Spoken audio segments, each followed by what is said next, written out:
Okay. Good afternoon. My name is Jeff Novitzky. I'm the Senior Vice President of Athlete Health and Performance with the UFC. Up here with me today is Donna Marcolini, and together, both of us work our anti-doping program, the UFC's anti-doping program, which is independently administered by the United States Anti-Doping Agency, or USADA. I can't even come up with enough adjectives to explain how thrilled, excited, and honored we are to be here today to present Holly Holm with recognition of the first UFC athlete to have been tested 50 separate times under the UFC's anti-doping program and have a flawless and spotless record from those tests. Part of Don and I's job, and we do this almost on a daily basis, but more formally, a few times a year, is evaluating our program. Can we make it stronger? Can we make it more fair and more convenient to our athletes? What are the things we could do to make it better? And what we realized a couple of years ago is it's unfortunate, but most of the time when I'm up in front of a bank of microphones like this, it's typically bad news that I'm talking about. It's a positive test, it's a sanction, it's explaining, what happened to an athlete. And very little good do I ever get to stand up here and give, good news of the program. But the reality is there's so much good news about this program. It's been in existence for 5 years. We have conducted approximately 14,000 individual tests in the history of this program and had, what are we, right around 100? Correct. So I'm do the math, it's less than 1%. And I think what that shows is the cleanliness of the sport because of that program. And that's nothing but good news. I think it prolongs careers. It makes things, healthier and safer for the athlete. They can trust that when they're looking across that octagon that they know that they're fighting, a clean athlete just as they are. One thing in this evaluation that we determined, hey, let's get some of this good news out there. As athletes start achieving testing number milestones, let's recognize them. Let's share this with our fans and the public about what great things are going on here, and maybe more importantly, what the athlete has to do to remain clean under the program. There's always critics out there, but there's been some critics. We honored our athletes with these symbolic T-shirts for 25 tests, and there was automatically critics of, why are you honoring an athlete for deciding not to do steroids and not breaking the law? Is that really worth honoring? And the answer is yes, because when you look in this day and age of anti-doping, of what you have to do, to remain clean and clear, it's more than just waking up every morning and deciding, I'm not going to do steroids today. The level of sensitivity of drug testing laboratories these days is off the charts. Previously, I was giving a little presentation at the gym here and gave the example, and you probably heard it locally because there was an athlete out of this gym that went through this scenario, but the unit of measurement of a picogram. That's what laboratories can detect. The picogram is 1/1,000,000th of a gram. And look, I can't wrap my head around, I don't expect any fans or the public to wrap their head around what a trillion looks like. But the labs can detect 1/1,000,000th of a gram. Here's the example that I give. If you went to an Olympic-sized swimming pool and had a salt shaker and took out 1 grain of salt and threw it in that pool and let it disperse, laboratories can pick up that grain of salt in the Olympic-sized swimming pool. And, what we were seeing as a result of that is athletes being exposed to environmental contaminants, causing positive tests. So, again, it's more than just making that decision when you wake up every morning to not use steroids. Again, what Holly's gone through, in fact, she was just tested this morning, so we can add one to that, 51 tests.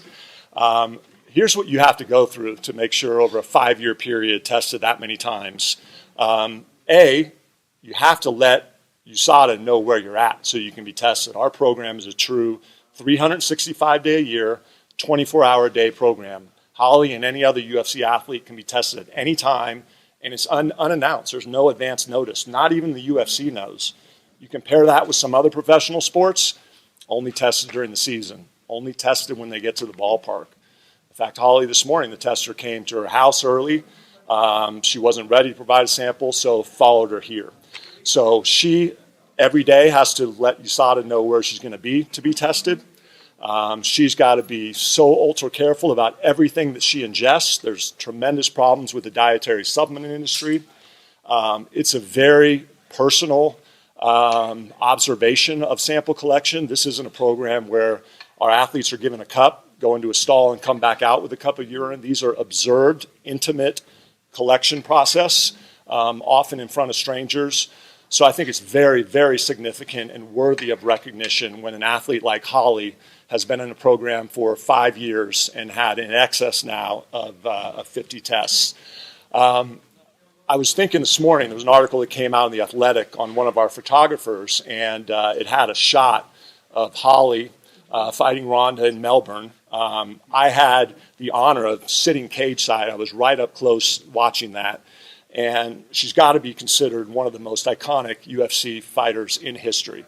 I would argue that that performance is up there, if not the best performance ever from a UFC fighter, certainly that I've seen. So her performance inside the octagon is clear. She's a legend. But I think what this shows, and it's what all of us know internally, is that Holly Holm is as much of a legend, a role model, and a leader outside of the octagon as she is in the octagon.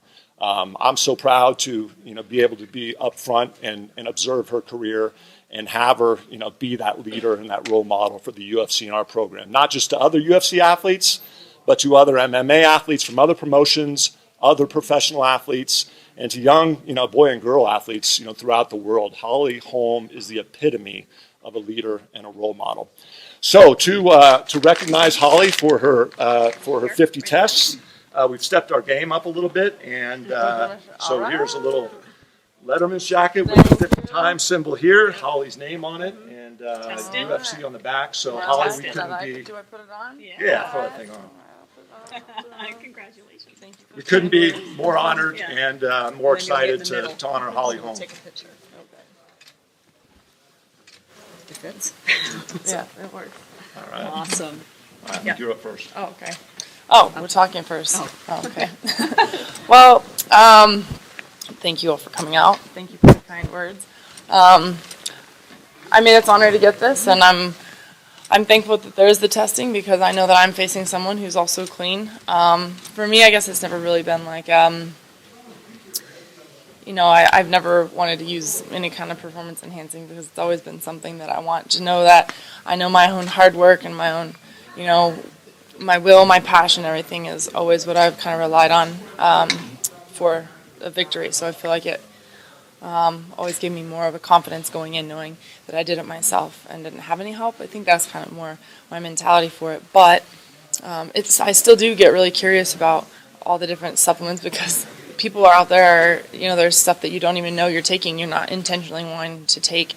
And so I'm just really glad that we have programs like this that help us out so that help us know and have confidence in what we're taking. So thank you so much for the kind words. I'm going to keep trying to keep doing well and keep going forward, have victories, and keep doing the best I can for my legacy. Thank you. Mm-hmm. Thank you. Questions? Hey, Holly, with sort of the surge of people testing for contaminated supplements now, has that ever given you pause to say, maybe I just want to put nothing in my body except for food? It does make you question it a lot. I feel like I kind of stick to what I have been taking because I'm confident in it because it's not come out, with any kind of positive test. So I feel like sometimes because I have the confidence in the supplements I do take, I kind of just stick to what I know. And I mean, I even get nervous if somebody's like, I have this energy drink, do you want some? And I'm like, yeah, I really want some, I'm just not gonna. I don't even want to sip because I really don't know what's in it. And so sometimes it's just, I'm like, I'm just gonna go get a Diet Coke instead if I'm really need to to fulfill that, I want something to drink or whatever. But I don't know, I definitely am glad that, I'm fortunate that the supplements that I have put my confidence in have not, sometimes that can just be, a misfortune for some people, that they put their confidence in something that came back positive. So, but that's why it's so great to have these programs, and they can tell you, hey, here's these supplements that have been tested and they're clean. So then you have that confidence in those supplements. So there's a few that I've changed, and the ones that I have changed to are the Thorn products, just because they're with the UFC and that I can have those, and I know that I'm confident in them. So, it makes you kind of second guess some things, but I also feel like if you just kind of take responsibility for yourself, you can takes a little bit of work, but I'm gotta say I'm fortunate that I haven't had anything that's been tainted too. So. For them to come and honor you like this is just like validation. Like, hey, you know, I've been telling you guys. I know, I think that's probably my biggest nightmare is to ever have something come back like that, because it's like I've spent my whole career making sure that I'm clean and making sure that I would just work hard for it, and that is my biggest nightmare, because one thing that can happen, one picogram that doesn't even do anything, can really taint your whole legacy and have people question everything you do, and everything that you've worked for in your whole life is just discredited by that. And so that is when you put your heart and soul into that your whole life, and then have one thing that can happen, then they go back, they go, oh, well, then they just discredit your entire career, all those hours, all those years of work, and one negative test can totally just taint your whole legacy. And I actually really feel for some of the fighters that have had that happen when it hasn't even been anything real significant and nothing that was intentional, and they've always had hard work, And so I'm definitely very, very fortunate, very blessed that I've never had anything like that happen, because that's my worst nightmare. How much pride do you take, though, too, because you're a person that's always in the gym, and obviously always, like in your last fight, you're just in great shape, and I know you take pride in your shape. So how, being in shape? So how?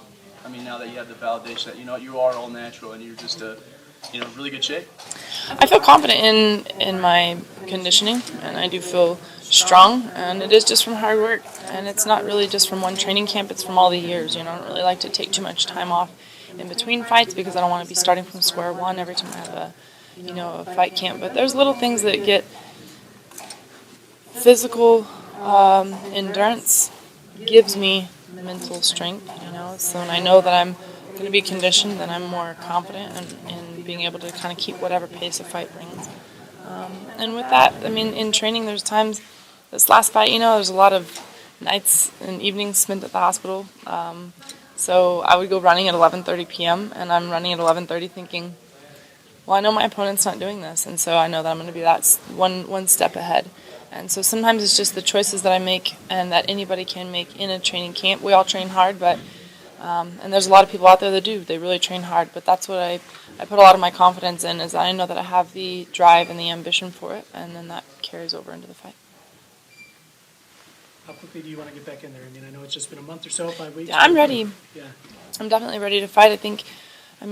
Not that we've talked about it a whole lot, but with my dad having a stroke for my last fight, that was just kind of one of those, as soon as I got back, I wanted to give him 100% of my time. And I'm healthy and have no injuries from the fight, and I feel great. And he's doing great. He's been back at home for a week now. So That's great. We've been blessed with that, and so I'm ready to get back at it. Do you map out your 2020 and say, hey, I'd like to fight 3 times, because you know that those are Just the kind one of at a numbers that time. put you back in that mix? Yeah, just one fight at a time, whatever they want to give me next. And I feel like if I plan on 3, then I'm not focusing on the first one. The one step get you to the next step, to the next step. And so I know that I need to stay focused on whatever's in front of me. There's a lot of things. My last fight was a victory. I dominated. There's no question about it. But there's still things I learned that I want to do better, that I want to move forward, that I could have done better in the fight.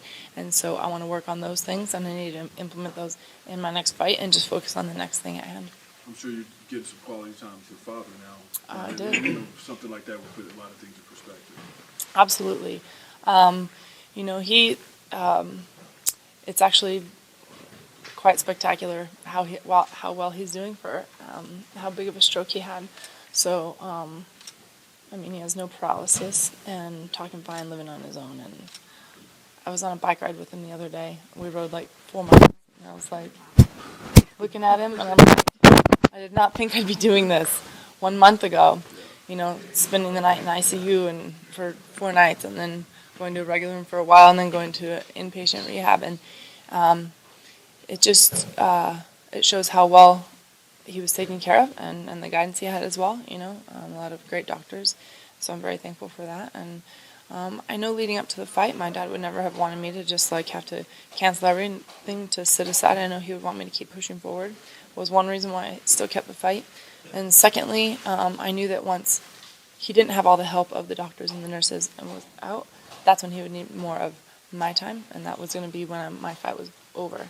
So it was one of those things, too, that I thought I need to fight hard for him, and then when I'm done, I can focus on him. And little did I know I would already be okay, I'm gonna go meet him for lunch today. He's driving himself and doing well, living on his own, and it's just, I mean, praise God, honestly. Has he had a chance to watch that fight? Yeah, the nurses actually filmed it on their phone, and the next morning went in at 7 a.m. when they checked in and let him watch it. So he was, and you know what? I do. I really want to say that the people at Loveless Emergency Room, the people at the UNM, the neuroscience, and the rehab center right here at the Loveless Rehab Center right here on Elm Street, all of them did just amazing things. I got one more question about your jacket. Are you going to be walking around like I don't know. I'll find its best purpose. Every jacket, we have like different jackets for different things, right? So I'll figure out what this one will be for. Thank you.